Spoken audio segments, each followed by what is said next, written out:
Há uma noção que tanto alguns de nós naturalistas quanto alguns filósofos da religião e teólogos partilham em comum, que é a noção de que aquilo que é o fundamento do universo, da existência, é de alguma maneira bastante simples. Aquilo que forma a substância, digamos assim, desse aspecto fundamental da existência, carrega ali uma simplicidade, muitas vezes pensada numa simplicidade quase absoluta, onde a própria essência, de alguma maneira, se confunde com a existência.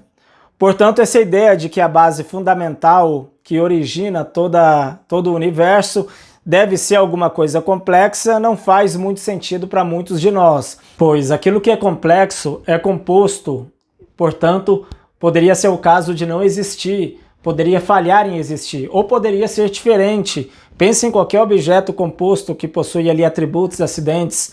Isso remete a algum nível de explicação de por que ele existe e por que ele existe daquela maneira e não de outra maneira. De modo que a estrutura básica da realidade parece ser o caso de ser alguma coisa extremamente simples e que não poderia falhar em existir nesse aspecto. Portanto, aquilo que é composto parece necessariamente surgir e deixar de existir, se decompor.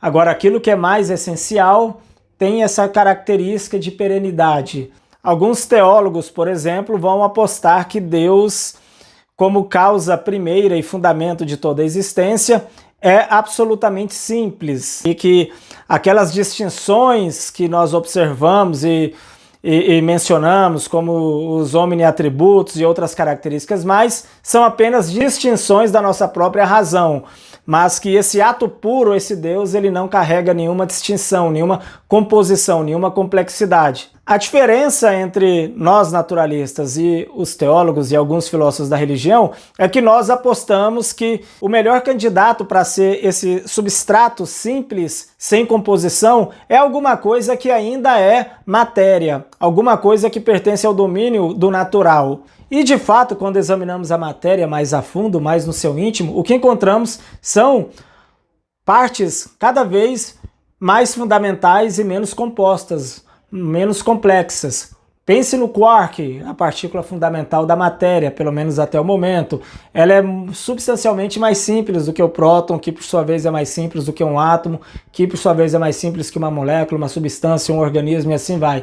De modo que sempre que navegamos mais fundo dentro da matéria, encontramos sempre algo mais simples, menos composto, talvez candidatos melhores, mais razoáveis para serem ali a base simples, sem composição da existência, do que alguma coisa que de repente possa ser caracterizada como Deus, como divina. E só a matéria consegue ter, de alguma maneira, esse vínculo com esse universo material. Se aquilo que está na base sustentadora do universo ainda é do domínio material, do domínio natural, logo nós temos presente nessa base razão suficiente para explicar a matéria, o aspecto natural e físico da existência. E quando eu falo matéria, eu falo num sentido mais amplo, cosmológico, envolvendo matéria, energia, espaço, tempo, as próprias leis físicas e constantes que governam a natureza. Se a base do universo fosse sobrenatural, jamais poderia haver matéria, porque, de acordo com o princípio segundo o qual do nada nada vem, essa base sobrenatural não teria absolutamente nada, nenhum aspecto ali que pudesse explicar a realidade natural e material. A constatação de que estamos numa realidade física, material, é uma grata evidência de que esse aspecto fundamental de substância simples é também matéria, é também do domínio do natural, porque caso contrário, se o seu aspecto, se a sua natureza fosse absolutamente transcendental, absolutamente sobrenatural, seja lá o que significa esse sobrenatural, jamais poderíamos ter a matéria.